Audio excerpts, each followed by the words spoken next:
চাটগায়া পাটনাইয়া মোল্লা রে মোল্লা খাও যে বাড়ি বাড়ি হিন্দু গুশের মিষ্টি খাওয়া কোন সরায় রয়ে জারি রে চাটগায়া পাটনাইয়া মোল্লা রে সারের হয় না মুসলমানি গাভীর হয় না বিয়া সেই গাভীর দুধ খাও রে মোল্লা কোন শরীয়ত পাইয়া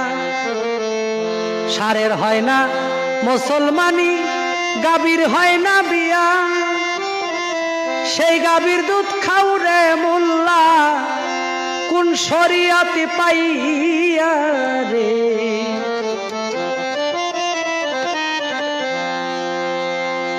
মোরগ মুরগি ফরজ গোসল করে না জীবনে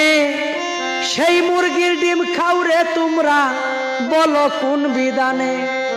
মাছের নাই রে খালা ফুফু আপন পরের জ্ঞান মমতাজ কয় মরা মাছ খাওয়া জায়েজ হইল কেন রে চাটগায়া পাটনাইয়া মোল্লা রে।